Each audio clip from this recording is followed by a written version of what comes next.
ദൈവനാമം വാഴ്ത്തപ്പെടുമാറാകട്ടെ.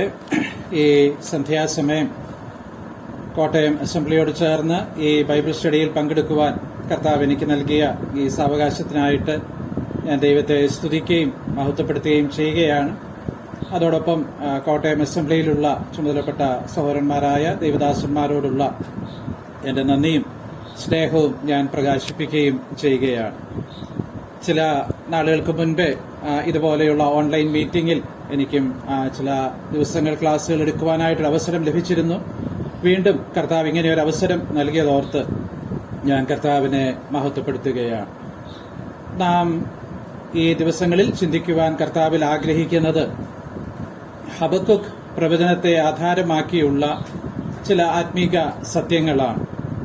നമുക്ക് വളരെ പരിചയമുള്ള പുസ്തകങ്ങളാണ് വേദപുസ്തകത്തിലെ പ്രവാചക പുസ്തകങ്ങളിൽ അവസാനമായി നാം കാണുന്ന ചെറിയ പ്രവാചകന്മാർ എന്ന പേരിൽ നാം വിളിക്കുന്ന ഈ 12 പ്രവാചകന്മാർ. അവരിൽ തന്നെ ഹബക്കുക്കിന്റെ പ്രവചനത്തിൽ നിന്നുള്ളതായ സന്ദേശങ്ങളും പഠനങ്ങളും നാം പലപ്പോഴും കേൾക്കുവാനായിട്ട് ഇടയായിട്ടുണ്ട്. എങ്കിലും ഈ ദിവസങ്ങളിൽ ഈ പുസ്തകത്തിൽ നിന്ന് ചില കാര്യങ്ങൾ പഠിക്കുവാനായിട്ട് ഞാൻ പരിശ്രമിക്കുന്നതുകൊണ്ട് നമുക്കൊന്നിച്ച് അത് പഠിക്കാനായിട്ട് ഇടയാകട്ടെ എന്നുള്ള ആഗ്രഹത്തിലാണ് ആ ഭാഗത്തേക്ക് എന്റെ ശ്രദ്ധ തിരിക്കുവാനായിട്ട് ഇടയായത്. ഈ പഠനങ്ങൾക്ക് വെറി ടു വേർഷിപ്പ് അഥവാ ആകുലതയിൽ നിന്ന് ആരാധനയിലേക്ക് എന്ന ഒരു തലക്കെട്ടാണ് നൽകുവാനായിട്ട് ഇടയായിട്ടുള്ളത്. ഈ പുസ്തകത്തിന്റെ പശ്ചാത്തലമൊക്കെ അറിയാവുന്ന എല്ലാ പ്രിയപ്പെട്ടവർക്കും അറിയാനായിട്ട് കഴിയും. ഈ പുസ്തകത്തിലുടനീളം നാം വായിക്കുമ്പോൾ ആകുലതയിൽ ആരംഭിച്ച് ആരാധനയിൽ അവസാനിക്കുന്ന ഒരു പുസ്തകമാണ് ഹബക്കുക്കിന്റെ പുസ്തകം എന്ന് നമുക്കറിയാം. താൻ ആദ്യമേ തന്നെ വളരെ ആശങ്കയോടും ആകുലതയോടും കൂടെ ദൈവത്തിന്റെ മുഖത്തേക്ക് നോക്കുന്ന വാക്കുകളാണ് നാം കാണുന്നത്. എന്നാൽ ഈ പുസ്തകം അവസാനിക്കുമ്പോൾ ആകുലത മാറി ആനന്ദത്തോടെ ആരാധനയോടുകൂടെ ദൈവത്തെ മഹത്വപ്പെടുത്തുന്ന ഒരു പ്രവാചകനെയാണ് നമുക്ക് കാണുവാനായിട്ട് കഴിയുന്നത്. ഞാൻ പ്രാരംഭത്തിൽ ഈ പുസ്തകത്തെയും ഇതിനോടൊപ്പമുള്ള മറ്റ് 12 പുസ്തകങ്ങളെക്കുറിച്ച് പറഞ്ഞപ്പോൾ ചെറിയ പ്രവാചകന്മാർ എന്ന് പറയുവാനായിട്ടിടയായി തീർന്നു. നാം ഒക്കെ അങ്ങനെയാണ് ഈ 12 പ്രവാചകന്മാരെയും വിളിക്കുന്നത് ചെറിയ പ്രവാചകന്മാർ എന്ന്. അങ്ങനെ നാം വിളിക്കുന്നത് അവരുടെ ശാരീരികമായ വലിപ്പം കുറഞ്ഞതുകൊണ്ടോ അവർക്ക് മറ്റേതെങ്കിലും ആത്മീയമായ പരിമിതികൾ ഉള്ളതുകൊണ്ടോ അല്ലെങ്കിൽ അവരുടെ ശുശ്രൂഷ പ്രയോജനമില്ലാത്തതായതുകൊണ്ടോ ഒന്നുമല്ല.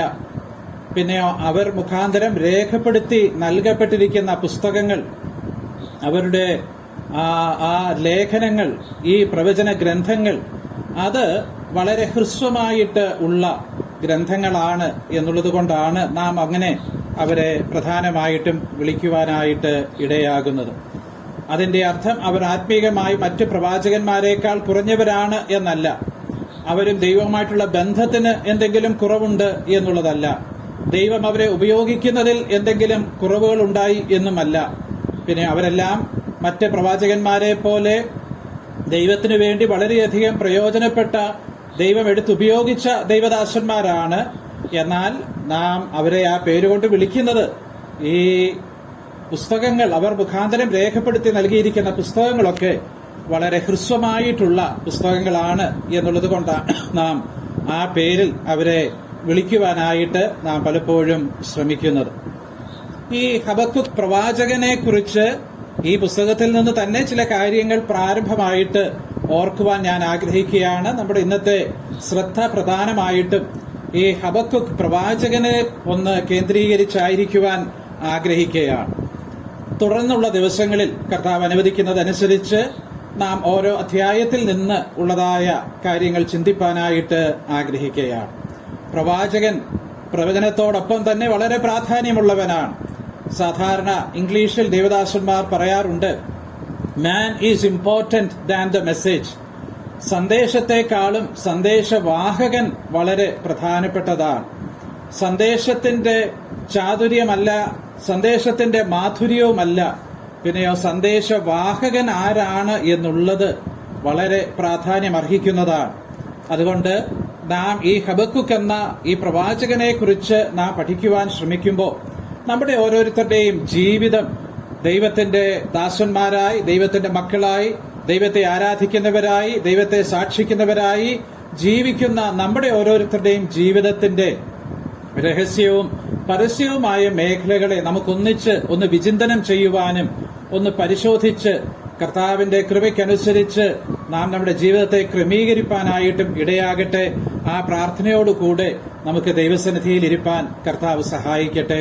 5 അപ്പവും 2 മീനും കൊണ്ട് 5000 പോഷിപ്പിച്ച കർത്താവ് ഈ ചെറിയ പുസ്തകത്തിൽ നിന്നും അനുഗ്രഹീതമായിട്ടുള്ള ആത്മീക സത്യങ്ങൾ നമ്മെ ഓരോരുത്തരെയും പഠിപ്പിച്ചും ഓർമ്മിപ്പിച്ചും നമ്മുടെ ജീവിതങ്ങളെ ക്രമീകരിക്കുവാൻ തക്കവണ്ണം കർത്താവ് നമ്മെ സഹായിക്കട്ടെ. ഒരു ദൈവദാസൻ ഹബക്കുക്ക് പ്രവാചകനെ നോക്കിയിട്ട് താൻ രേഖപ്പെടുത്തിയിരിക്കുന്ന ഒരു കമന്റ് ഉണ്ട്. ആ കമന്റ് ഇങ്ങനെയാണ്: he is the doubting Thomas of the old testament എന്നാണ്. പഴയ നിയമത്തിലെ സംശയാലുവായ തോമസ് ആണ് ഹബക്കുക്ക് എന്ന് താൻ അദ്ദേഹത്തെക്കുറിച്ച് പറയുവാൻ ഇടയായി. തോമസിന്റെ സംശയത്തെക്കുറിച്ചൊക്കെ നമുക്കറിയാം. ഉത്ഥാനം ചെയ്ത കർത്താവിനെ താൻ ആ നിലയിൽ വിശ്വസിക്കുവാൻ തയ്യാറായില്ല. കർത്താവിനെ കണ്ട് അവന്റെ മുറിവുകളിൽ താൻ സ്പർശിച്ച് തന്റെ വിരലിട്ട് കൈയിട്ട് താൻ അങ്ങനെ ഏറ്റവും കൃത്യമായി മനസ്സിലാക്കാതെ ആ യേശുക്രിസ്തുവിന്റെ പുനരുത്ഥാനത്തിൽ താൻ വിശ്വസിക്കയില്ല എന്ന് പറഞ്ഞ വ്യക്തിയാണല്ലോ തോമസ്. നമ്മുടെയൊക്കെ ജീവിതത്തിൽ പല നിലയിലുള്ള സംശയങ്ങൾ പലപ്പോഴും ഉള്ളവരാണ്. ഒരർത്ഥത്തിൽ നാം ഒക്കെയും ഈ സംശയാലുക്കളായി തീർന്നിട്ടുള്ള അനേക സന്ദർഭങ്ങൾ നമ്മുടെയൊക്കെ ജീവിതത്തിൽ ഉണ്ട്. ഹബക്കുക്ക് അങ്ങനെയുള്ള ഒരു വ്യക്തിയായിരുന്നു. അങ്ങനെയുള്ളതായ ഈ ഹബക്കുക്കിന്റെ ജീവിതം നമ്മുടെ ജീവിതത്തിനും ഒരു അനുഗ്രഹമാക്കി കർത്താവ് തീർക്കട്ടെ. ഹബക്കുക്ക് എന്ന വാക്കിന്റെ അർത്ഥം വളരെ ശ്രദ്ധേയമാണ്, വളരെ മനോഹരവുമാണ്. നമുക്കറിയാം, വേദപുസ്തകത്തിലെ വാക്കുകൾക്ക്, പേരുകൾക്ക് ഉള്ള അർത്ഥങ്ങൾക്ക് വലിയ മാനങ്ങളുണ്ട്. അത് നമ്മെ വളരെയധികം ചിന്തിപ്പിക്കുന്നതാണ്.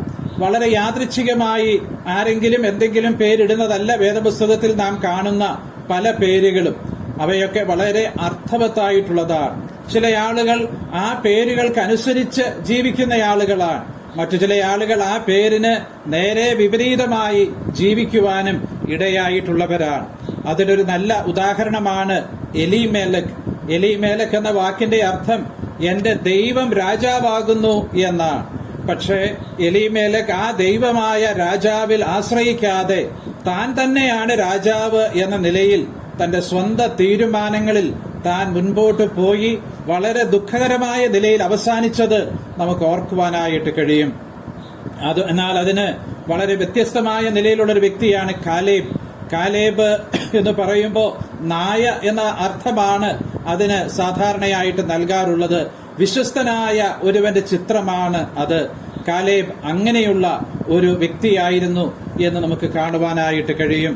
നാം വിവിധ പേരുകൾ സ്വയമായിട്ട് ദൈവവചനത്തിന്റെ അടിസ്ഥാനത്തിൽ നാം അവകാശപ്പെടുന്ന ആളുകളാണ്. വിശ്വാസികളെന്നും വിശുദ്ധന്മാരെന്നും സഹോദരന്മാരെന്നും ക്രിസ്ത്യാനികളെന്നും അങ്ങനെ പല പേരുകൾ നാം സ്വയം ഏറ്റെടുത്തിട്ടുള്ളവരാണ്. വേദപുസ്തകത്തിന്റെ അടിസ്ഥാനത്തിൽ ബൈബിൾ നമ്മെ അങ്ങനെ വിളിച്ചിട്ടുണ്ട്. അതിൽ നാം അഭിമാനിക്കുന്നവരാണ്. പക്ഷെ ആ പേരുകളൊക്കെ നമ്മുടെ ജീവിതവുമായിട്ട് എത്രമാത്രം അടുത്തു പോകുന്നു എന്നുള്ളത് പരിശോധിക്കുവാനായിട്ട് കർത്താവ് നമുക്ക് കൃപ നൽകട്ടെ. ഹബക്കുക്ക് എന്ന ആ വാക്കിന്റെ, ആ പേരിന്റെ അർത്ഥം 2 അർത്ഥങ്ങളാണ് പൊതുവെ അതിനെക്കുറിച്ച് ദൈവദാസന്മാർ പറഞ്ഞിരിക്കുന്നത്. അവ ഒന്നിച്ചു ചേർത്ത് ചിന്തിക്കുന്നതും വളരെ മനോഹരമാണ്. ഒരു അർത്ഥം ആ പേരിന് നൽകിയിരിക്കുന്നത് റെസ്ലിംഗ് അഥവാ മല്ലയുദ്ധം എന്നുള്ളതാണ്. റെസ്ലിംഗ്, മല്ലയുദ്ധം. നമുക്ക് ആ വാക്കിനെ കുറിച്ചൊക്കെ അറിയാം. ആ ഹബക്കുക്ക് എന്ന വാക്കിന് നൽകപ്പെട്ടിരിക്കുന്ന ഒരു അർത്ഥം അതാണ് റെസ്ലിംഗ്, മല്ലയുദ്ധം. മറ്റൊരു അർത്ഥം എംബ്രേസ് അഥവാ ആലിംഗനം എന്നുള്ളതാണ്. മല്ലയുദ്ധം എന്ന ഒരു അർത്ഥമുണ്ടെങ്കിൽ അതിനോടൊപ്പം തന്നെ പറഞ്ഞിരിക്കുന്ന മറ്റൊരു അർത്ഥമാണ് ആലിംഗനം എന്നുള്ളതായ ആ അർത്ഥവും. ഈ 2 വാക്കുകളും പരസ്പരം വിരുദ്ധങ്ങളായ വാക്കുകളാണ് നമുക്കറിയാം. പക്ഷേ ഈ 2 അർത്ഥങ്ങളാണ് സാധാരണയായി ഹബക്കുക്ക് എന്ന പേരിന് നൽകിയിരിക്കുന്നത്. മല്ലയുദ്ധം ചെയ്യുന്ന ഒരാൾ ആലിംഗനം ചെയ്യുന്നവനായിരിക്കണമെന്നില്ല. ആലിംഗനം ചെയ്യാൻ പോകുന്ന ഒരാൾ മല്ലയുദ്ധത്തിൽ ഏർപ്പെടാറുമില്ല.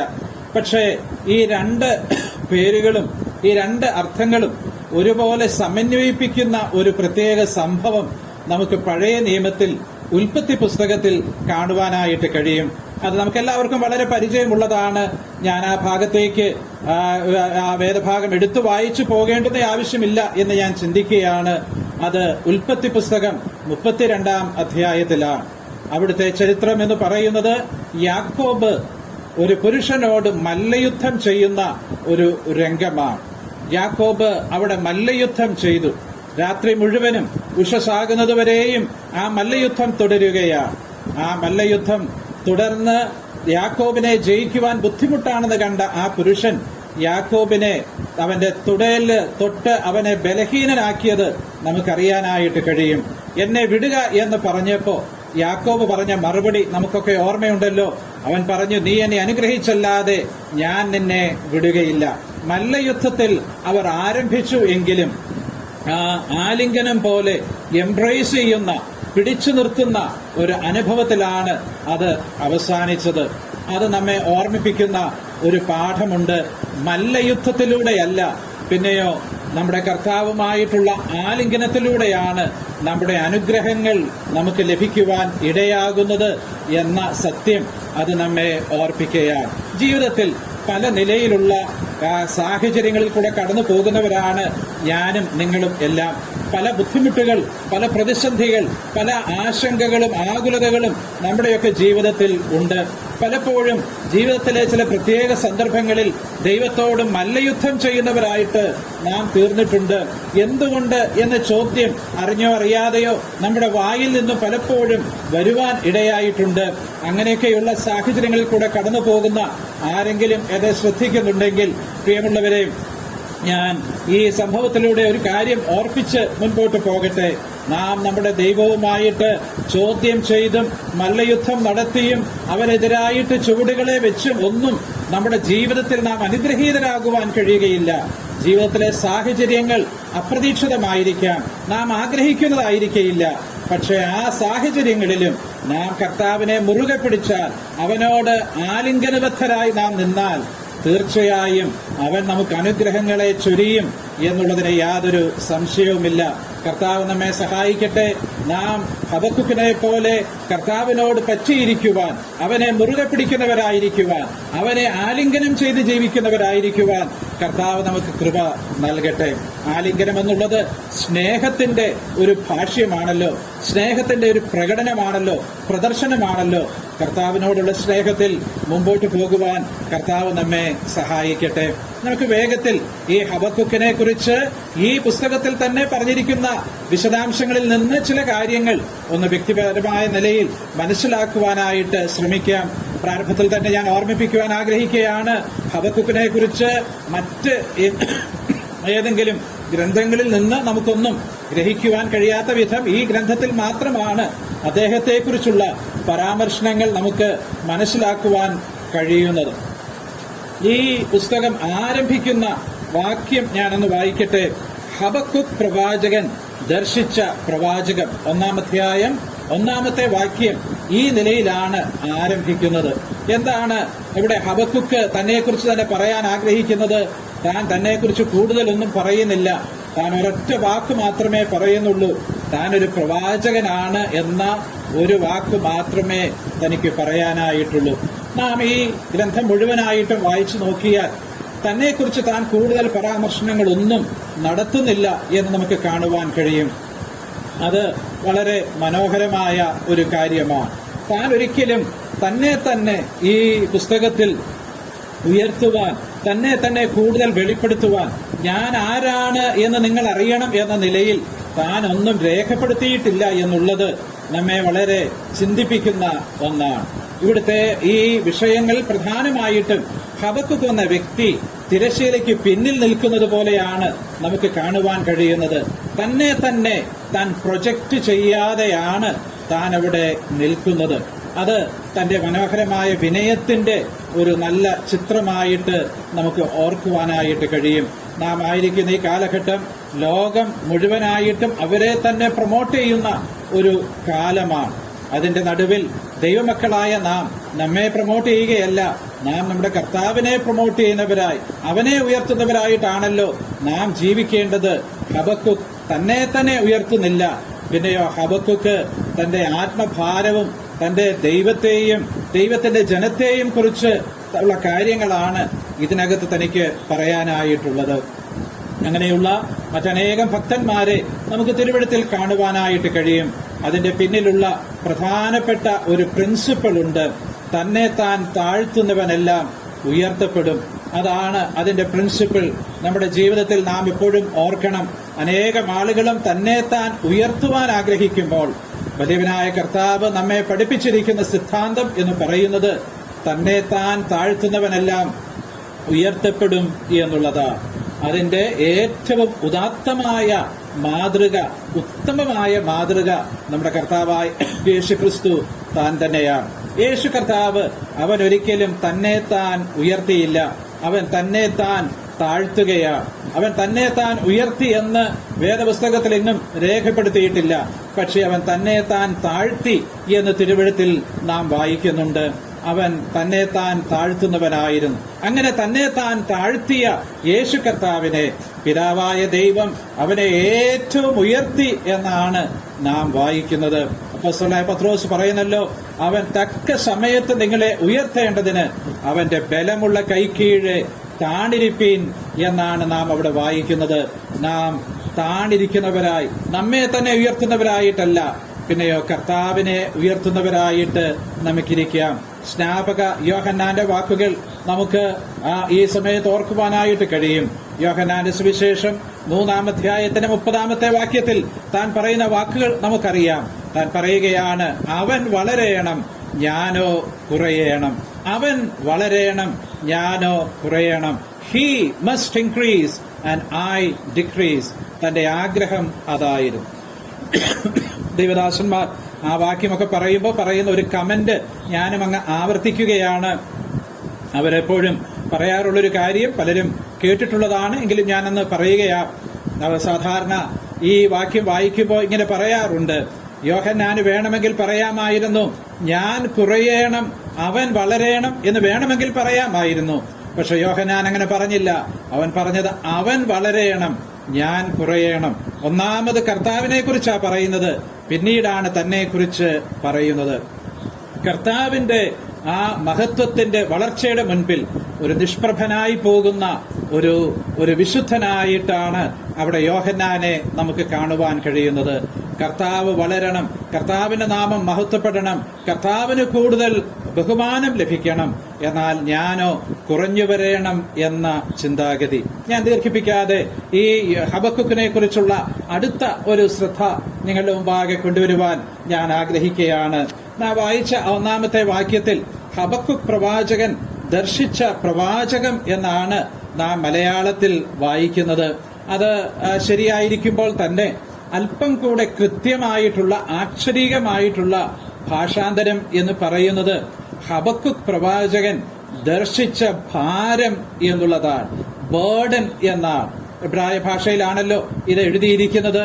എബ്രായ ഭാഷയിൽ അവിടെ ഉപയോഗിച്ചിരിക്കുന്ന വാക്ക് ബേർഡൻ എന്ന ആ വാക്കാണ് എന്നാണ് നമുക്ക് മനസ്സിലാക്കുവാനായിട്ട് കഴിയുന്നത്. ഭാരം എന്നുള്ളതാണ്. ഹബക്കുക്ക് പ്രവാചകൻ ഭാരമുള്ള ഒരു പ്രവാചകനായിരുന്നു. ജീവിതം എങ്ങനെയെങ്കിലും ആസ്വദിച്ച് അവസാനിപ്പിക്കുവാൻ ആഗ്രഹിക്കുന്നവനായിരുന്നില്ല. അവൻ ഭാരമുള്ള ഒരുവനായിരുന്നു. അവന്റെ ഉള്ളിൽ ഭാരമുണ്ട്. ആ ഭാരം എന്താണെന്നുള്ളത് ഈ പുസ്തകം വായിക്കുമ്പോൾ നമുക്ക് മനസ്സിലാക്കാനായിട്ട് കഴിയും. ദൈവത്തിന്റെ ജനത്തിന്റെ മധ്യേയുള്ള പാപമാണ് അവന്റെ ഭാരത്തിന് കാരണമായിരിക്കുന്നത്. ദൈവജനത്തിന്റെ അവസ്ഥാവിശേഷം അവന്റെ ഉള്ളിൽ ഭാരത്തിന് കാരണമായിരിക്കുന്നു. ദൈവജനം കടന്നുപോകുന്ന സാഹചര്യങ്ങൾ അവന് ഭാരത്തിന് കാരണമായിട്ട് തീർന്നിരിക്കുന്നു. അവന്റെ ചിന്താവിഷയം, അവന്റെ ഹൃദയത്തിന്റെ ഭാരം, ബേർഡൻ എന്ന് പറയുന്നത് ദൈവജനമാണ്, ദൈവികമായ കാര്യങ്ങളാണ്, ആത്മികമായ അഭിവൃദ്ധിയാണ്. നാം പലപ്പോഴും പല കാര്യങ്ങളാൽ ഭാരപ്പെടുന്നവരാണ്. നാം എന്തിനെക്കുറിച്ച് ആണ് ഭാരപ്പെടുന്നത്? മറ്റുള്ളവരെ കുറിച്ചുള്ള ഭാരം എന്നതിനേക്കാൾ ഉപരി നാം നമ്മെക്കുറിച്ച് തന്നെ ഭാരപ്പെടുന്നവരാണോ? നമ്മുടെ ജീവിതത്തെക്കുറിച്ചുള്ള നമ്മുടെ ഭാരം എന്താ? നമുക്ക് എന്ത് ബേർഡനാണ് നമ്മുടെ ജീവിതത്തെക്കുറിച്ചുള്ളത്? നമ്മുടെ ഓരോരുത്തരുടെയും ജീവിതം അതിങ്ങനെ ജീവിച്ചവസാനിച്ചാൽ മതിയോ? നമ്മുടെ ജീവിതത്തിന്റെ ക്വാളിറ്റി അല്പം കൂടെ മെച്ചപ്പെടുത്തണ്ടേ? നമ്മുടെ ജീവിതത്തിലെ പാപങ്ങളെക്കുറിച്ച് ഓർത്ത് നമുക്കൊരു ഭാരമുണ്ടോ? ശമൂവേൽ പ്രവാചകൻ പറയുന്നു, ഞാൻ നിങ്ങൾക്ക് വേണ്ടി പ്രാർത്ഥിക്കാതെ ഇരുന്നാൽ പാപം ചെയ്യുന്നു. നാം നമ്മുടെ പ്രാർത്ഥനാ ജീവിതത്തിൽ കുറവുള്ളവരാകുമ്പോൾ അതൊരു ഭാരമായി നമ്മുടെ ഉള്ളിൽ തോന്നാറുണ്ടോ? നമ്മുടെക്ക് ആ ദൈവത്തോടുള്ളതായ സ്നേഹവും സമർപ്പണവും കുറഞ്ഞു പോകുമ്പോൾ അതൊരു ഭാരമായി നമ്മുടെ ഉള്ളിൽ കാണാറുണ്ടോ? നമ്മുടെ വ്യക്തിപരമായ ജീവിതത്തിന്റെ, നമ്മുടെ കുടുംബ ജീവിതത്തിന്റെ ആത്മീക അവസ്ഥയുടെ, നമ്മുടെ ജീവിതത്തിലെ തീരുമാനങ്ങൾ വെളിപ്പെടുത്തുന്ന നമ്മുടെ ആ ആത്മീകമായ പാപ്പരത്വം, അതൊക്കെ നമ്മുടെ ജീവിതത്തിൽ ഒരു ഭാരമുളവാക്കുന്നുണ്ടോ? നമ്മുടെ ദൈവജനത്തിന്റെ, ദൈവസഭയുടെ, സ്ഥലം സഭകളുടെയൊക്കെ ആത്മീക അവസ്ഥയെക്കുറിച്ചുള്ളതായ ആ ഒരു ഭാരം നമുക്കുണ്ടോ? ഹബക്കുക്ക് പ്രവാചകൻ അങ്ങനെ ഭാരമുണ്ടായിരുന്ന ഒരുവനാണ്.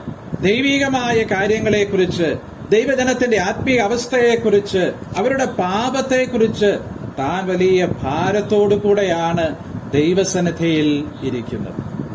നമ്മുടെ പ്രാർത്ഥനകളൊക്കെ നാം ശ്രദ്ധിച്ചാൽ നാം നമ്മുടെ ഭാരം ആ പ്രാർത്ഥനകളിലാണ് വെളിപ്പെടുത്തുന്നത്. ഏത് കാര്യത്തെക്കുറിച്ചാണ് ഭാരമുള്ളത് എന്നുള്ളത് നമുക്ക് ആ പ്രാർത്ഥനയിൽ, നമ്മുടെ തന്നെ പ്രാർത്ഥനകളെ നാം ശ്രദ്ധിച്ചാൽ നമുക്ക് മനസ്സിലാക്കുവാനായിട്ട് കഴിയും. ആ ഭാരമുള്ളതുകൊണ്ട് ഈ പ്രവാചകൻ ഇവിടെ ദൈവത്തോട് അടുത്തു വരികയാണ്. താൻ ദൈവവുമായ ഒരു സംഭാഷണത്തിൽ ഏർപ്പെടുകയാണ്. ആളുകളുടെ പ്രശ്നങ്ങളെ എടുത്തുകൊണ്ട് താൻ ദൈവസന്നിധിയിലേക്ക് വരും. വാസ്തവത്തിൽ മറ്റു പ്രവാചകന്മാരിൽ നിന്നൊരു വ്യത്യസ്തനാണ് ഹബക്കുക്ക് എന്ന് വേണമെങ്കിൽ നമുക്ക് പറയാം. കാരണം സാധാരണ പ്രവാചകന്മാരുടെ ദൗത്യം എന്ന് പറയുന്നത് ദൈവം പറയാൻ ആഗ്രഹിക്കുന്ന കാര്യങ്ങൾ ജനങ്ങളോട് പറയുകയാണ്.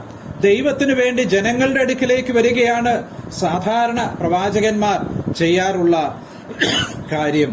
എന്നാൽ ഹബക്കുക്ക് പ്രവാചകൻ അതിനേക്കാൾ ഉപരിയായിട്ട് ജനത്തിന്റെ ആത്മീയ അവസ്ഥയെക്കുറിച്ച് ദൈവത്തിന്റെ അടുക്കലേക്ക് പോയി ദൈവവുമായിട്ട് സംഭാഷണത്തിൽ ഏർപ്പെടുന്ന ഒരുവനാണ് എന്ന് നമുക്ക് കാണുവാനായിട്ട് കഴിയും. ഇത് മാത്രമല്ല, നാം ഈ 1-ാം അധ്യായത്തിന്റെ ആദ്യ ഭാഗങ്ങൾ വായിക്കുമ്പോൾ, അതായത് 4 വരെയുള്ള വാക്യങ്ങൾ നാം വായിക്കുമ്പോൾ അവിടെ നമുക്ക് മനസ്സിലാക്കാൻ കഴിയും. നാം 1-ാം അധ്യായത്തിലെ അല്പം കൂടെ വിശദമായിട്ട് മറ്റൊരവസരത്തിൽ പ്രവേശിക്കുമെന്നുള്ളത് കൊണ്ടാണ് ഞാനിപ്പോൾ ആ വാക്യങ്ങൾ എടുത്ത് വായിക്കുന്നില്ല, എങ്കിലും ഒന്ന് പരാമർശിച്ച് പോകുകയാണ്. നമുക്കവിടെ മനസ്സിലാക്കാനായിട്ട് കഴിയും, താൻ ദൈവത്തിന്റെ ക്രമത്തെക്കുറിച്ച് വളരെ ചിന്തയുള്ള ഒരുവനായിരുന്നു. ആകെ അഴിമതിയും അക്രമവും നീതികേടും കൊണ്ട് നിറഞ്ഞിരിക്കുന്ന ഒരു സാഹചര്യമാണ് ഹബക്കുക്ക് പ്രവാചകൻ തന്റെ ജനത്തിന്റെ മധ്യേ കാണുന്നത്, ദൈവജനത്തിന്റെ മധ്യേ കാണുന്നത്. താൻ പറയുന്നത് ന്യായപ്രമാണം അയഞ്ഞിരിക്കുന്നു എന്നുള്ളതാണ്. ന്യായപ്രമാണം അയഞ്ഞിരിക്കുന്നു എന്നുള്ളതാണ്. ന്യായപ്രമാണമാണല്ലോ ദൈവിക ക്രമത്തെ അവരുടെ മുമ്പാകെ ചൂണ്ടിക്കാണിക്കുന്നത്. ദൈവത്തിന്റെ വചനം ആണല്ലോ ന്യായപ്രമാണം. ദൈവത്തിന്റെ വചനത്തിന്, ദൈവത്തിന്റെ പ്രമാണങ്ങൾക്ക് ഉണ്ടായിരിക്കുന്നതായ ആ അയവ്, അതിന് വന്നിരിക്കുന്നതായ ആ മൂല്യച്യുതി, അതിന് വന്നിരിക്കുന്നതായ സ്വാധീനത്തിന്റെ അഭാവം ഈ ദൈവദാസനെ ചിന്തിപ്പിക്കുന്നുണ്ട്. നമ്മുടെ ദൈവം ക്രമത്തിന്റെ ദൈവമാണ്. അപ്പോസ്തലനായ പൗലോസ് കൊരിന്ത്യർക്ക് ലേഖനം എഴുതുമ്പോൾ 1 കൊരിന്ത്യർ 14-ാം അധ്യായത്തിന്റെ 40-ാമത്തെ വാക്യത്തിൽ താൻ ഇങ്ങനെ ഒരു കാര്യം പറയുന്നുണ്ട്. സകലവും ഉചിതമായും ക്രമമായും നടക്കട്ടെ എന്ന് താൻ പറയുന്നുണ്ട്.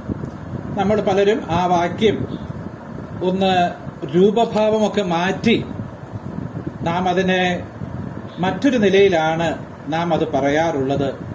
സകലവും ചന്തവും ഉചിതവുമായിട്ട് നടക്കട്ടെ എന്ന് നാം പറയാറുണ്ട്. പക്ഷെ അപ്പോസ്തലൻ കൊരിന്ത്യയിലുള്ള വിശ്വാസികളോട് പറയുന്നത് സകലവും ഉചിതമായും ക്രമമായും നടക്കട്ടെ എന്നുള്ളതാണ്. ദൈവം ക്രമത്തിന്റെ ദൈവമാണ്. ദൈവത്തിന്റെ വചനം നമുക്ക് നൽകിയിരിക്കുന്നത് ആ ക്രമം നിലനിർത്താനായിട്ടാണ്. ദൈവം നമുക്ക് ഒരു ഓർഡർ നമുക്ക് നൽകിയിരിക്കുകയാണ് തന്റെ വചനത്തിലൂടെ.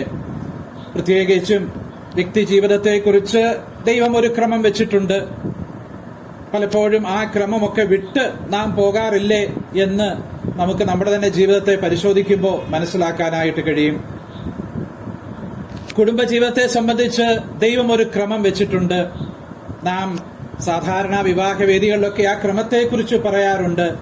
പുരുഷൻ സ്ത്രീയുടെ തലയായിരിക്കുന്നു, പുരുഷൻ ലീഡറായിരിക്കുന്നു, സ്ത്രീ സബ്മിറ്റ് ചെയ്യണം, അധീനപ്പെട്ട് കഴിയണം. ഇങ്ങനെയുള്ള കാര്യങ്ങളൊക്കെ നാം പറയാറുണ്ട്. ക്രമം ദൈവം അവിടെ വെച്ചിരിക്കുകയാണ്. ഉത്തരവാദിത്വങ്ങൾ വെച്ചിരിക്കുന്നതിനകത്തൊക്കെ ആ ക്രമം നമുക്ക് കാണുവാനായിട്ട് കഴിയും. ദൈവം ഒരു ക്രമം വെക്കുന്ന ദൈവമാണ്, ക്രമത്തിൽ ഏർപ്പെടുന്ന ദൈവമാണ്, കാര്യങ്ങളൊക്കെ ക്രമത്തിൽ കാണുവാൻ ആഗ്രഹിക്കുന്നവനുമാണ്.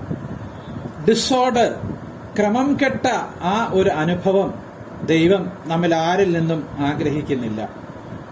പ്രവാചകന്റെ ഒരു വലിയ വിഷമം ദൈവികമായ ക്രമങ്ങൾ, ദൈവം വെച്ചിരിക്കുന്ന ക്രമത്തിന് വലിയ ഭംഗം സംഭവിച്ചിരിക്കുന്നു എന്നുള്ളതാണ്. He was sensitive to divine order. അതാണ് തന്റെ ഈ ചിന്താകുലത്തിനകത്തൊക്കെ ഒരു പ്രധാനപ്പെട്ട കാര്യം നമുക്ക് കാണുവാൻ കഴിയുന്നു. സ്ഥലം സഭകളിൽ ദൈവം ഒരു ക്രമം വെച്ചിട്ടുണ്ട്.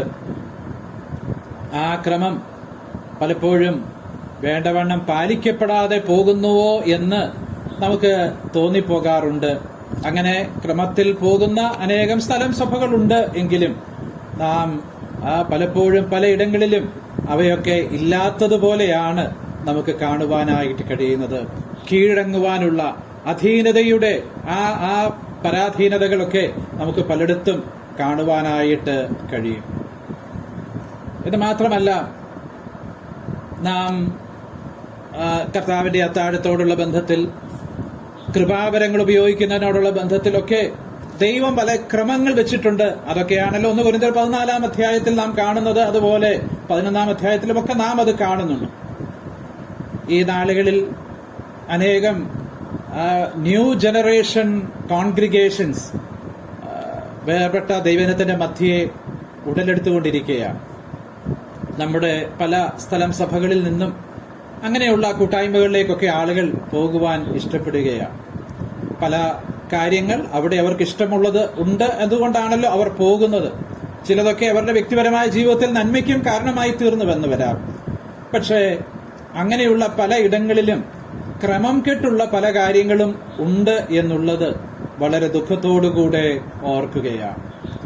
നാം ദൈവവചനം വായിക്കുമ്പോൾ നമുക്കറിയാം, പുരുഷന്മാർ തല മൂടാതെയും സ്ത്രീകൾ തല മൂടിയുമാണ് സഭായോഗങ്ങളിൽ പങ്കെടുക്കേണ്ടത് എന്ന് നമുക്ക് മനസ്സിലാക്കാനായിട്ട് കഴിയും.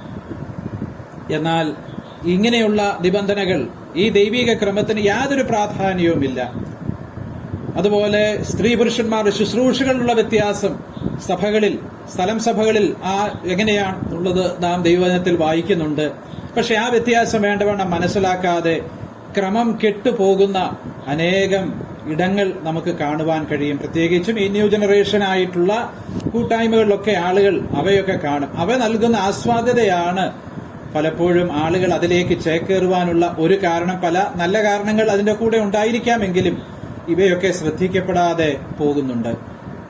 നാം ഒരു കാര്യം മനസ്സിലാക്കണം, പ്രവാചകനെ പോലെ ദൈവീക ക്രമത്തെക്കുറിച്ചുള്ള ബോധ്യവും ഭാരവും ഉള്ളവരായിട്ട് നാം തീരണം. അത് മറ്റുള്ള കാര്യങ്ങൾ മാത്രമല്ല, നമ്മുടെ തന്നെ കാര്യങ്ങളിൽ, നമ്മുടെ ജീവിതത്തിൽ, നമ്മുടെ സഭയിൽ, നമ്മുടെ കുടുംബത്തിൽ കർത്താവ് ആഗ്രഹിക്കുന്നതായ ക്രമത്തിൽ കാര്യങ്ങൾ പോകുവാൻ നമുക്കിടയാകണം. പലപ്പോഴും ക്രമം കെട്ട് ജീവിക്കുന്ന ജീവിതം അഥവാ ക്രമക്കേട്, ഡിസോർഡർ, അതുമായിട്ടുള്ള അതിപരിചയം നമുക്ക് അത് സ്വീകാര്യമായി തീർന്നു പോയിട്ടുണ്ട്. അതുകൊണ്ട് നമുക്ക് ആ സെൻസിറ്റിവിറ്റി, അതിനോടുള്ളതായ ആ സംവേദനത്വം നമുക്ക് നഷ്ടമായിട്ട് പോയിട്ടുണ്ട് എന്നുള്ളത് നമുക്ക് മനസ്സിലാക്കുവാനായിട്ട് കഴിയും. ഇവിടെ ഇങ്ങനെ നടക്കുകയുള്ളൂ, അല്ലെങ്കിൽ ഇതാണ് അതിന്റെ രീതി, എല്ലാവരും അങ്ങനെയാണ് എന്ന് ചിന്തിച്ച് ദൈവീക ക്രമത്തിൽ നിന്ന് മാറി പോകുന്ന ഒരു സാഹചര്യം നമ്മുടെയൊക്കെ ജീവിതങ്ങളിൽ വന്നിട്ടുണ്ട്, അഥവാ വന്നുകൂടാൻ സാധ്യതയുണ്ട്. എന്നാൽ ഈ ഹബക്കുക്ക് പ്രവാചകൻ ദൈവിക ക്രമത്തിന് പ്രാധാന്യം നൽകി എന്നുള്ളത് നമുക്ക് വളരെ സന്തോഷം നൽകുന്നതാണ്. നമുക്ക് ദൈവിക ക്രമത്തിലേക്ക് മടങ്ങി വരുവാൻ നമ്മുടെ ഓരോരുത്തരുടെയും ജീവിതത്തിൽ അദ്ദേഹം നമ്മെ പ്രോത്സാഹിപ്പിക്കുകയാണ് ചെയ്യുന്നത്. ഞാൻ 3 കാര്യങ്ങളാണ് പ്രാരംഭമായിട്ട് പറഞ്ഞത്. അർത്ഥം കൂടാതെ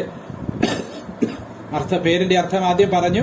അതിനുശേഷം ഞാൻ പറഞ്ഞത് തന്റെ താഴ്മയെക്കുറിച്ചും തന്റെ ഭാരത്തെക്കുറിച്ചും ദൈവിക ക്രമത്തെക്കുറിച്ചുള്ള തന്റെ ആ പ്രത്യേക ചിന്തയെക്കുറിച്ചും ന്യായപ്രമാണം അയഞ്ഞിരിക്കുന്നു എന്നുള്ളതിനകത്തെ വിഷമതകളെക്കുറിച്ചാണ് നാം ചിന്തിച്ചത്. ഇത് മാത്രമല്ല, ഈ കാര്യം താൻ ദൈവസന്നിധിയിൽ ഉണർത്തിച്ചു. തനിക്ക് ദൈവസന്നിധിയിൽ ആ കാര്യം പറയുവാനും പ്രാർത്ഥിക്കുവാനും ഒക്കെ ഇടയായി. ദൈവം തന്റെ പ്രാർത്ഥനയ്ക്ക് ഉത്തരം നൽകി. അപ്പോഴാണ് തന്റെ അടുത്ത പ്രശ്നം നമുക്ക് കാണാനായിട്ട് കഴിയുന്നത്. ദൈവം നൽകിയ ഉത്തരം താൻ പ്രതീക്ഷിച്ച പോലെയുള്ള ഒരു ഉത്തരമായിരുന്നില്ല. ദൈവജനത്തിന്റെ മധ്യേയുള്ള പ്രതിസന്ധികൾക്കൊരു പരിഹാരം വരണം എന്ന് താൻ ആഗ്രഹിച്ച് പ്രാർത്ഥിച്ചപ്പോ അതിന് തനിക്ക് ലഭിച്ചതായ മറുപടി എന്ന് പറയുന്നത് ഈ ആളുകളെക്കാളും ക്രൂരന്മാരായ, വിഗ്രഹാരാധികളായ, ദുഷ്ടന്മാരായ, കൽദേരായ ആളുകളെ കൊണ്ടുവന്ന് ദൈവം തന്റെ ജനത്തെ മര്യാദ പഠിപ്പിക്കുവാൻ, അനുസരണം പഠിപ്പിക്കുവാൻ ആഗ്രഹിക്കുന്നു എന്നുള്ളതായ കാര്യമാണ് തനിക്ക് കേൾക്കുവാൻ കഴിഞ്ഞത്. താൻ ഒട്ടും പ്രതീക്ഷിച്ച ഒരു ഉത്തരമായിരുന്നില്ല. അപ്രതീക്ഷിതമായ ഒരു ഉത്തരം, അസ്വീകാര്യമായ ഒരു ഉത്തരം എന്ന് വേണമെങ്കിൽ നമുക്ക് പറയാം. അങ്ങനെയുള്ള ഒരു ഉത്തരമാണ് തനിക്ക് ലഭിച്ചത്. പക്ഷെ എന്നാലും നമുക്ക് മനസ്സിലാക്കാനായിട്ട് കഴിയുന്നത് ഈ പ്രവാചകൻ ആ ഉത്തരം അക്സെപ്റ്റ് ചെയ്തു, സ്വീകരിച്ചു എന്നുള്ളതാണ്. ആദ്യം തന്റെ മനസ്സിൽ അതൊരു ചോദ്യമായിരുന്നു. എന്നാൽ ദൈവം ആ കാര്യങ്ങൾ തനിക്ക് വ്യക്തമാക്കി കൊടുക്കുകയും അത് താൻ സ്വീകരിക്കുവാനായിട്ട് ഇടയാവുകയും ചെയ്തു. അപ്രതീക്ഷിതമായ ഉത്തരം, താൻ അത് സ്വീകരിച്ചു. അത് തന്റെ ആത്മീയതയുടെ ഒരു അളവുകോലായിട്ട് നമുക്ക് കാണാനായിട്ട് കഴിയും. ദൈവം എന്തുത്തരം നൽകിയാലും അത് തന്റെ നീതിയിലാണ് എന്ന ബോധ്യം അവനുണ്ടായിരുന്നു. ദൈവം എന്ത് ഉത്തരം നൽകിയാലും അത് അവന്റെ സർവജ്ഞാനത്തിലാണ് അവൻ അത് ചെയ്യുന്നത് എന്ന ബോധ്യം അവനുണ്ടായിരുന്നു. ദൈവം എന്തുത്തരം നൽകിയാലും അത് വളരെ പെർഫെക്റ്റ് ആയിരിക്കുമെന്നും ദൈവത്തിന്റെ നിർണയങ്ങൾക്കനുസരിച്ചാണ് അത്, ദൈവിക പദ്ധതിയാണത് എന്ന് മനസ്സിലാക്കി താൻ ആ ദൈവികമായ ഉത്തരവുകൾക്കും ഉത്തരങ്ങൾക്കും തന്നെ താൻ വിധേയപ്പെടുത്തുന്നത് നമുക്ക് കാണാൻ കഴിയും. പലപ്പോഴും നാം പല കാര്യങ്ങളിലും ദൈവത്തിന്റെ ഇഷ്ടം അന്വേഷിക്കുന്ന ആളുകളാണ്. ഒരുപക്ഷെ ദൈവത്തിന്റെ ഇഷ്ടം നമ്മൾ പ്രതീക്ഷിക്കുന്ന നിലയിലായിരിക്കേയില്ല എന്ന് വരുമ്പോൾ നാം വാശി പിടിച്ച് കരയുന്ന കൊച്ചു കുഞ്ഞുങ്ങളെ പോലെ മനഃപൂർവമായി ദൈവത്തിന്റെ ഇഷ്ടത്തിനെതിരായി ചുവടുകളെ വെക്കുകയും നാം ദൈവത്തെ മുഷിപ്പിക്കുകയും കോപിപ്പിക്കുകയും ഒക്കെ ചെയ്യുന്നവരായിട്ട് തീർന്നു പോയിട്ടുണ്ട്. അല്ല, നാം ദൈവത്തിന്റെ ഉത്തരത്തിനു വേണ്ടി കാത്തിരിക്കുന്നവരാണോ? ദൈവത്തിന്റെ ഉത്തരം നമ്മുടെ ജീവിതത്തിൽ നാം അതിന് വലിയ പ്രാധാന്യം കൊടുക്കുന്നുണ്ടോ? ദൈവത്തിന്റെ ആഗ്രഹങ്ങൾക്ക് ദൈവത്തിന്റെ വഴികൾ എന്താണെന്ന് നാം അന്വേഷിക്കുന്നവരാണ്. വലിയവനായ ദൈവം സങ്കീർത്തനത്തിൽ പറയുന്ന ഒരു വാക്യം ഇങ്ങനെയുണ്ട്: Thy way is in the sanctuary. ദൈവത്തിന്റെ വഴി അത് അവന്റെ വിശുദ്ധ മന്ദിരത്തിലുണ്ട് എന്നാണ് നാം വായിക്കുന്നത്. എന്ന് പറഞ്ഞാൽ അതിന്റെ അർത്ഥം എന്താ? ദൈവത്തിന്റെ വഴി വിശുദ്ധമായ വഴിയാണ്. ആ സങ്കീർത്തനക്കാരൻ വീണ്ടും പറയുന്നു, ദൈവത്തിന്റെ വഴി സമുദ്രത്തിലുണ്ട് എന്ന് പറയുന്നു. അത് നമുക്ക് ആർക്കും കാണാൻ കഴിയുന്നതല്ല, നമുക്ക് മനസ്സിലാക്കാൻ കഴിയുന്നതല്ല. അവന്റെ വഴികൾ മറഞ്ഞിരിക്കുന്ന വഴികളാണ്. അവന്റെ വഴികൾ വിശുദ്ധമാണ്, അവന്റെ വഴികൾ മറഞ്ഞിരിക്കുന്ന വഴികളാണ്.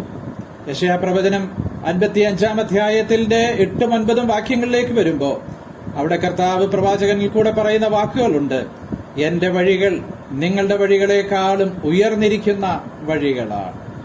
ആ വഴികൾ നമുക്ക് ചിലപ്പോൾ പെട്ടെന്ന് മനസ്സിലാകണം എന്നില്ല.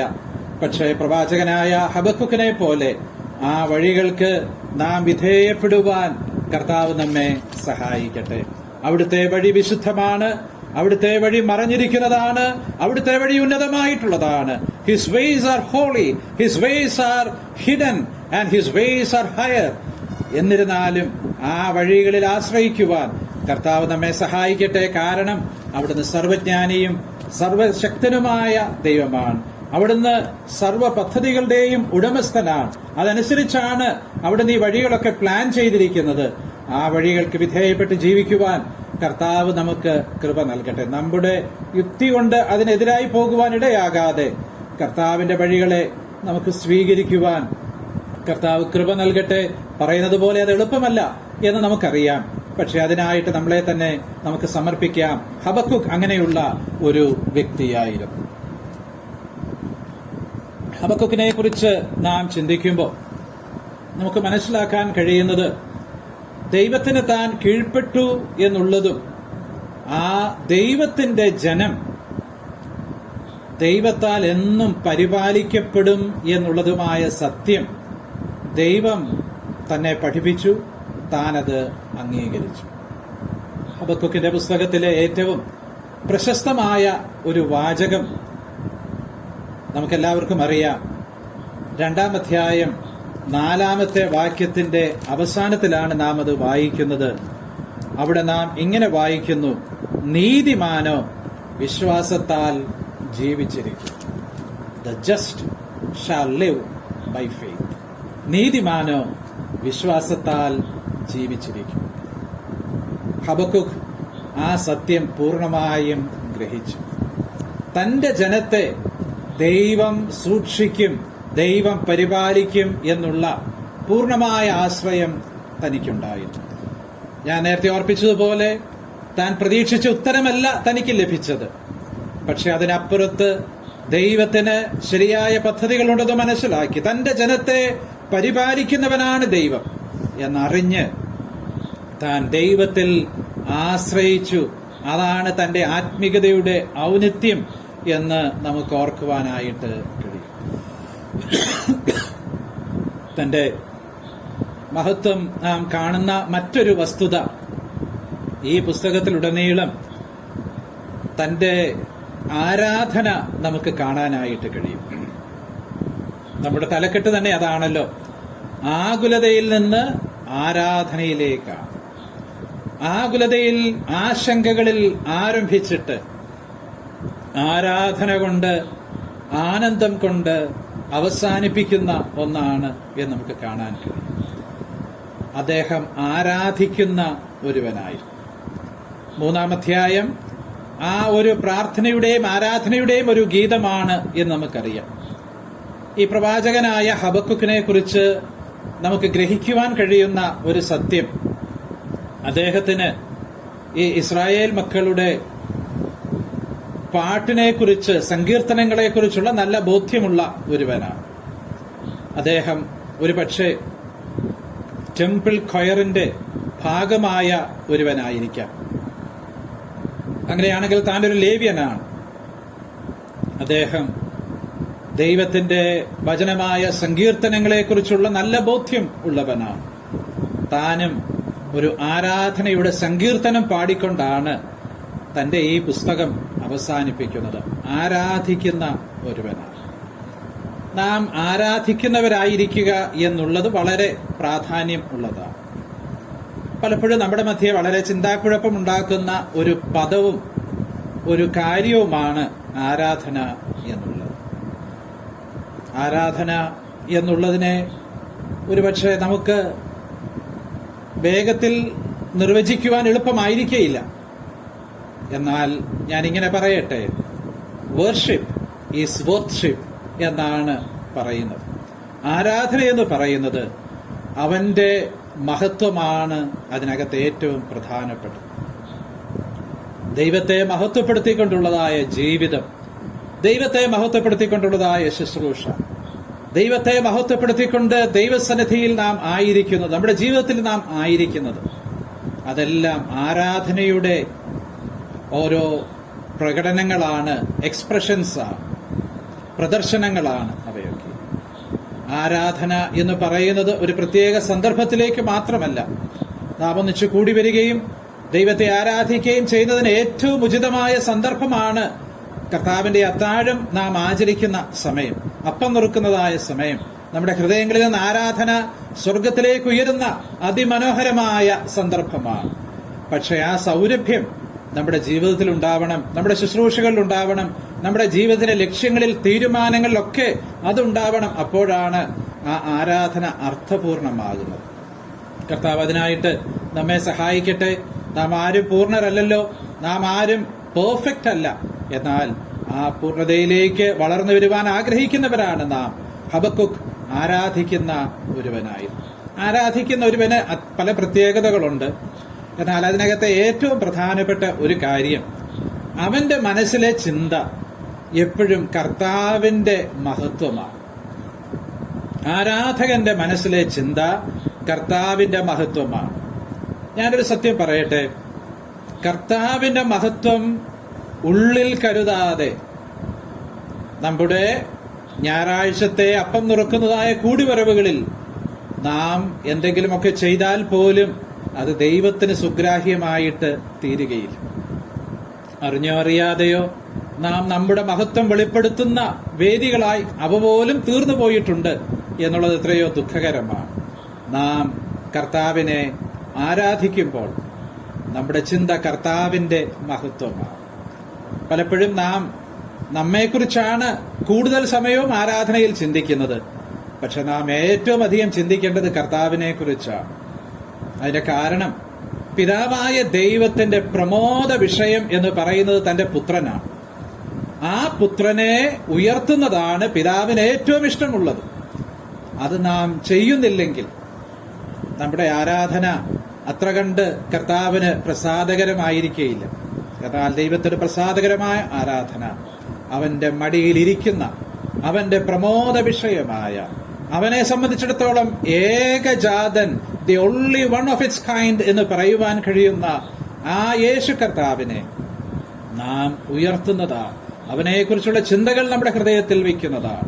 നാം ഏത് കാര്യം ചെയ്യുമ്പോഴും മഹത്വം കർത്താവിന് ലഭിക്കണം എന്നുള്ളതായ ആ ലക്ഷ്യം നമ്മുടെ ഉള്ളിലുണ്ടാകുമ്പോൾ അത് ദൈവത്തിന് പ്രസാദകരമാകുന്നു. ഹബക്കുക്കിനെ പോലെ ആരാധകരായിട്ട് തീരുവാൻ കർത്താവ് നമ്മെ സഹായിക്കട്ടെ. ഹബക്കുക്കിനെ കുറിച്ച് ഒരു കാര്യം കൂടെ പറഞ്ഞ് തന്റെ ജീവിതത്തെക്കുറിച്ചുള്ള ഈ സ്കെച്ച് ഞാനിവിടെ അവസാനിപ്പിക്കുവാൻ ആഗ്രഹിക്കുകയാണ്. ഹബക്കുക്ക് 2-ാമത്തെ അധ്യായത്തിലേക്ക് വരുമ്പോൾ നാം അവനെ കാണുന്നത്, അവൻ ദൈവത്തിന് തന്നോട് എന്ത് പറയാനുണ്ട് എന്നുള്ളത് കാണുവാനായി താൻ കാത്തിരിക്കുന്ന ഒരുവനാണ്. എവിടെയാ കാത്തിരിക്കുന്നത്? അതും നാം വളരെ ശ്രദ്ധിച്ചൊന്ന് നോക്കണം. ദൈവത്തിന് തന്നോട് പറയാനായിട്ടുള്ളത് കേൾക്കുവാനായി അവൻ കൊത്തളത്തിൽ നിന്ന് കാവൽ കാത്തു എന്നാണ് നാം വായിക്കുന്നത്. അവൻ താഴെ തലത്തിൽ നിന്നല്ല ദൈവത്തിന്റെ ശബ്ദം കേൾക്കാൻ ആഗ്രഹിച്ചത്. അവൻ അല്പം ഒരു ഉയർന്ന തലത്തിൽ നിന്നുകൊണ്ടാണ് ദൈവശബ്ദം കേൾക്കുവാൻ ആഗ്രഹിച്ചത്. കർത്താവിന്റെ ശബ്ദം കേൾക്കുവാൻ നാം കാത്തിരിക്കുന്നവരാണെങ്കിൽ നാം ഈ താഴെയുള്ള, അല്ലെങ്കിൽ ഈ ലോകത്തിലുള്ളതായ ഹസിൽ ബസിൽ നിന്ന്, അതിന്റെ കോലാഹലങ്ങളിൽ നിന്ന് ഒന്ന് ഉയർന്ന് നാം കർത്താവിനോട് കൂടെ ഏകാന്തമായി സമയം ചെലവഴിക്കുമ്പോഴാണ് ഞാനും നിങ്ങളും എന്ത് ചെയ്യണം എന്ന് കർത്താവ് ചൂണ്ടിക്കാണിക്കുന്നത്. നാം ആൾക്കൂട്ടത്തിന്റെ ഇടയിൽ നിന്നുകൊണ്ട് നാം എന്തെങ്കിലും ചെയ്യുവാൻ ശ്രമിച്ചാൽ എല്ലാവരും ചെയ്യുന്നതേ നമുക്കും ചെയ്യുവാൻ കഴിയുകയുള്ളൂ. നാം ഒന്ന് മാറി നിന്ന് നാം ചിന്തിക്കുമ്പോഴാണ് കർത്താവിന് എന്നോടെന്താ പറയാനുള്ളത് എന്നുള്ളത് കേൾക്കുവാനായിട്ട് കഴിയുന്നത്. ഈ ഹബക്കുക്കിന്റെ ജീവിതത്തെ സംബന്ധിച്ചുള്ള പ്രധാനമായിട്ടുള്ള 7 കാര്യങ്ങളാണ് ഞാനിവിടെ ഓർപ്പിക്കുവാനായിട്ട് ആഗ്രഹിച്ചത്. ഹബക്കുക്കിന്റെ ആ വാക്കിന്റെ അർത്ഥം നാം പ്രാരംഭത്തിൽ ഓർത്തു. അതിനുശേഷം നാം 7 കാര്യങ്ങൾ ഓർക്കുവാനിടയായി. അവന്റെ താഴ്മ, അവന്റെ വലിയ ഭാരം, പിന്നെ ദൈവിക ക്രമത്തെക്കുറിച്ചുള്ള അവന്റെ ചിന്താഭാരം, അതുപോലെ ദൈവം നൽകി അപ്രതീക്ഷിതമായ ഉത്തരം സ്വീകരിക്കുവാനുള്ള അവന്റെ ആ വിധേയത്വം, അവന്റെ ആത്മീക കാര്യങ്ങളോട് കുറിച്ച് ദൈവം തന്റെ ജനത്തെ പരിപാലിക്കുമെന്നുള്ള ആ ആശ്രയത്തോടു കൂടിയുള്ള അവന്റെ ആത്മീകത, അവന്റെ ആരാധനയുടെ സ്വഭാവം, അതുപോലെ നാം പിന്നീട് ഓർത്തത് അവൻ ആ ഉയർന്ന തലത്തിൽ നിന്നുകൊണ്ട് കർത്താവിനെ മനസ്സിലാക്കുവാൻ ശ്രമിക്കുന്ന ആ കാര്യം ഇത്രയുമാണ് നാം പ്രാരംഭമായിട്ട് ഓർക്കുവാൻ ഇടയായത്. ഹബക്കൂക്കിന്റെ ഈ പുസ്തകത്തിലേക്ക് നാം വരുമ്പോൾ നാം അതിന്റെ വിഭജനമൊക്കെ അറിയാവുന്നതാണ്. എങ്കിലും നാം അടുത്ത ആഴ്ച അതിനെക്കുറിച്ച് ചിന്തിക്കാം. ഒരു വാക്ക് ഞാൻ ഓർപ്പിക്കാൻ ആഗ്രഹിക്കുകയാണ്. ഈ പുസ്തകത്തിലെ ഏറ്റവും പ്രധാനപ്പെട്ട താക്കോൽ വാക്യം എന്ന് പറയുന്നത് 2-ാം അധ്യായം 4-ാം വാക്യമാണെന്ന് ഞാൻ ഓർപ്പിച്ചല്ലോ. The just shall live by faith. നീതിമാനോ വിശ്വാസത്താൽ ജീവിച്ചിരിക്കും എന്നാണ് നാം അവിടെ വായിക്കുന്നത്. പുതിയ നിയമത്തിൽ 3 പ്രാവശ്യം ആവർത്തിച്ചിട്ടുള്ള ഒരു വാക്യാംശമാണ് ഇത്. ഇതിനകത്ത് 2 പ്രാവശ്യവും ഇത് ഉദ്ധരിച്ചിരിക്കുന്നത് അപ്പോസ്തലനായ പൗലോസ് ആണെന്നുള്ളത് നിസ്സംശയം നമുക്കറിയാം. അതുകൊണ്ട് തന്നെ 3-ാമത്തെ പ്രാവശ്യം ഇത് ഉദ്ധരിച്ചിരിക്കുന്നത് അപ്പോസ്തലനായ പൗലോസ് ആണെന്ന് നമുക്ക് ചിന്തിക്കാനായിട്ട് കഴിയും. അത് എബ്രായ ലേഖനത്തിലാണ് രേഖപ്പെടുത്തിയിരിക്കുന്നത്. ലേഖനകർത്താവ് ആരാണെന്നുള്ള സന്ദേഹം പലർക്കുമുണ്ട്. എന്നാൽ അതും പൗലോസ് ആയിരിക്കും എന്ന് നമുക്ക് ചിന്തിപ്പാനായിട്ട് കഴിയും. എന്റെ നീതിമാൻ വിശ്വാസത്താൽ ജീവിക്കും. ദ ജസ്റ്റ്, നീതിമാൻ വിശ്വാസത്താൽ ജീവിക്കും എന്ന സത്യം ഈ വേദഭാഗങ്ങളിൽ ദൈവത്തിന്റെ ആത്മാവ് വിവിധ വശങ്ങൾ അത് വർണ്ണിച്ച് രേഖപ്പെടുത്തിയിട്ടുണ്ട്. ആ വാക്യമാണ് ഇതിന്റെ കീ വേഴ്സ്, ഇതിന്റെ താക്കോൽ വാക്യം. ഞാൻ ഓർപ്പിച്ചതുപോലെ ആകുലതയിൽ ആരംഭിച്ച് ആരാധനയിൽ അവസാനിക്കുന്ന ഒരു ഗ്രന്ഥം, ഏങ്ങലടിച്ചും വിങ്ങിപ്പൊട്ടിയും ആരംഭിച്ചിട്ട് പാട്ടോടുകൂടെ അവസാനിക്കുന്ന ഒരു ഗ്രന്ഥം, പരിശോധനയിൽ ആരംഭിച്ചിട്ട് വലിയ വിജയത്തിൽ അവസാനിക്കുന്ന ഒരു ഗ്രന്ഥം, സന്ദേഹത്തിൽ ആരംഭിച്ചിട്ട് സ്തുതിയിൽ അവസാനിക്കുന്ന ഒരു ഗ്രന്ഥം, വളരെ മൂകമായ ഒരു അന്തരീക്ഷത്തിൽ ആരംഭിച്ചിട്ട് മഹത്വത്തോടെ അവസാനിക്കുന്ന ഒരു ഗ്രന്ഥം. അതാണ് ഈ ഹബക്കൂക്കിന്റെ പുസ്തകം എന്നുള്ളത് ഞാൻ ഓർക്കുവാനായിട്ട് ആഗ്രഹിക്കുകയാണ്. നാം ഈ പുസ്തകം പഠിക്കുമ്പോൾ നമ്മുടെ മനസ്സിലേക്ക് നാം ഓർത്തിരിക്കാൻ ആവശ്യമുള്ള 1-2 കാര്യങ്ങൾ പറഞ്ഞ് എന്റെ സമയം അവസാനിക്കുമ്പോൾ ഞാൻ ഇത് പൂർത്തീകരിക്കാം. നാം ഈ പുസ്തകം എന്തുകൊണ്ടാണ് പഠിക്കുന്നത്? അതിന്റെ കാരണം ദൈവം നമ്മുടെ ഇഷ്ടമനുസരിച്ചെപ്പോഴും പ്രാർത്ഥനയ്ക്ക് ഉത്തരം തരത്തില്ല എന്ന സത്യം നാം ഇതിലൂടെ ഗ്രഹിക്കുകയാണ്. വിശ്വാസത്താൽ ജീവിക്കുക, പ്രത്യേകിച്ചും പ്രതിസന്ധികളിൽ വിശ്വാസത്താൽ ജീവിക്കുക എന്നുള്ളതിന്റെ സത്യം ഈ പുസ്തകം നമ്മുടെ മുമ്പാകെ വെളിപ്പെടുത്തുന്നുണ്ട്. സർവ അധികാരിയായ ആ ദൈവം, സർവഭൂമിയുടെയും നീതിയുള്ള ന്യായാധിപനായ ആ ദൈവത്തിൽ ആശ്രയിക്കുവാനും അവനോട് ചേർന്ന് നിൽക്കുവാനും അവന് തനിക്കിഷ്ടമുള്ളതുപോലെ നമ്മോട് പ്രവർത്തിക്കാൻ കഴിയും എന്ന സത്യം മനസ്സിലാക്കാനുമൊക്കെ ഈ ഗ്രന്ഥം നമ്മെ സഹായിക്കും. ദൈവം എന്തുകൊണ്ടാ ദോഷം അനുവദിക്കുന്നത് എന്നുള്ള ചോദ്യം അനേക ഹൃദയങ്ങളിലുണ്ട്. അതിന്റെ ഉത്തരവും നമുക്കിതിൽ കാണുവാനായിട്ട് കഴിയും. ദൈവം തന്റെ ജനത്തെ ശിക്ഷിക്കുമ്പോൾ അതിന്റെ പിന്നിൽ ദൈവത്തിന് ചില പ്രത്യേക ലക്ഷ്യങ്ങളുണ്ട് എന്ന സത്യം നാം ഇതിലൂടെ കാണുകയാണ്. തന്റെ ലക്ഷ്യം സാധിക്കുന്നതുവരെയും ദൈവം തന്റെ ജനത്തെ പരിപാലിക്കുന്നു, സൂക്ഷിക്കുന്നു എന്ന കാര്യവും ഒക്കെ നമുക്കിത് വായിക്കുമ്പോൾ മനസ്സിലാക്കാനായിട്ട് കഴിയും. അങ്ങനെ അനുഗ്രഹീതമായ ആത്മിക സത്യങ്ങൾ ഹബക്കൂക്ക് എന്ന വ്യക്തിയിലും ഹബക്കൂക്കിന്റെ ശുശ്രൂഷയിൽ തന്റെ ഈ പ്രവചനത്തിലൂടെയും നമുക്ക് ലഭിക്കുന്നു. അതുകൊണ്ട് നമുക്ക് ആകുലതയകന്ന് ആനന്ദത്തോടെ